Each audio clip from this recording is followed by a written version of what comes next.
This video contains NASCAR spoilers. If you haven't watched yet, please consider doing so before watching.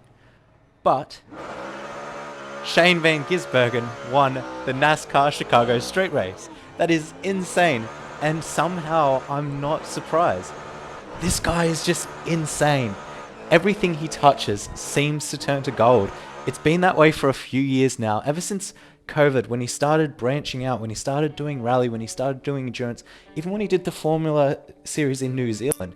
Everything that he's done excellently, and this was just no different. Over the course of the weekend, he's done a spectacular job. Throughout practice, he was the fastest. He was third in qualifying, and throughout the race, like the first part of the race while it was wet, he was top 3 fastest. When there was, I believe, the third last caution, he was P18, and he climbed up. He was overtaking cars left, right, and center, a second faster than everybody else on track at that point. And he did the coldest overtake I've ever seen in my life, and he's fought his way back to a win. And somehow, I'm just not surprised that he does it. He's looked happier this weekend at NASCAR than he has all year at Supercars, which to me kind of begs the question, is Shane finished in Supercars? Now let's look at the facts, right? Let's look at the facts. Scott McLaughlin has gone over to America and has done exceedingly well in IndyCar, to a point where he was a genuine championship contender at the first parts of last season, and he's gotten multiple wins already. Shane Van Gisbergen has taken one step in American Series racing, and he has already shown that he means business. In Australia, he has won 3 championships, 80 Supercars victories. He's no slouch, he knows what he's doing.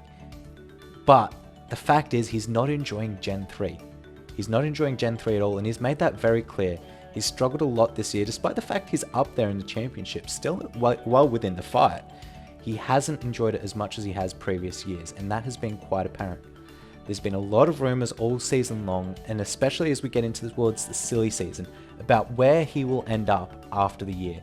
And while he said he's committed to Supercars for 2024, there is a part of me that does believe that after 2024, he's done with the series. I believe he'll fight for that one more championship, and then once he's gotten it, or once he can't get it, he's going to take the jump and go to the United States. Now, Red Bull do seem to believe that he is sticking around for 2024. He does have that sort of contract lined up for 2024, and Red Bull have previously stated that they expect him to stick around and then perhaps leave to pursue other adventures, shall we say. He recently signed a 2-year contract with a quote-unquote get-out clause for 2025 should he wish to pursue other adventures. And during his post-race interviews, he was told that multiple teams are looking at hiring him as one of their drivers after one super strong appearance. And Shane Van Gisbergen has more or less confirmed that he'll do one more year in Oz and then he's out, which his desire to leave the sport isn't particularly surprising if you consider the fact that he's not enjoying Gen 3. And he's been very vocal about it. In fact, vocal to the point where he's been punished for it. And the fact that the Supercars calendar right now has very large gaps in between some of its races that hopefully will be fixed for 2024, but we can't guarantee that. However, Shane has expressed his disinterest in racing ovals in America, which is one key aspect to mention in this. He doesn't really enjoy oval racing. I think he does thoroughly enjoy the road racing in the NASCAR series, but the ovals are something that he just doesn't want to commit to. But as well as that, he's also looked at sports car racing teams like GT, like IMSA, as sort of something that he could do.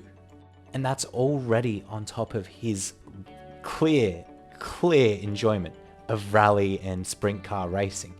He's sort of a jack of all trades. He enjoys every part of motorsports. No matter where he puts his talents, he's always winning. He's always fighting for that win, you know?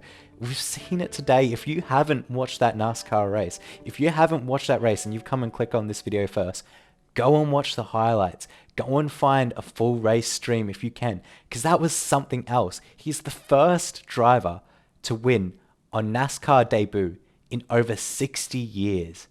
That is insane. This guy has a talent that not many other drivers I've seen race have. And I'm excited to see where he ends up because I'm excited to see him do well. It's a great representation for Supercars and a great representation for New Zealand motorsport. However, currently his focus will now come back to the Supercars Championship for this year, as Townsville is the next race this weekend.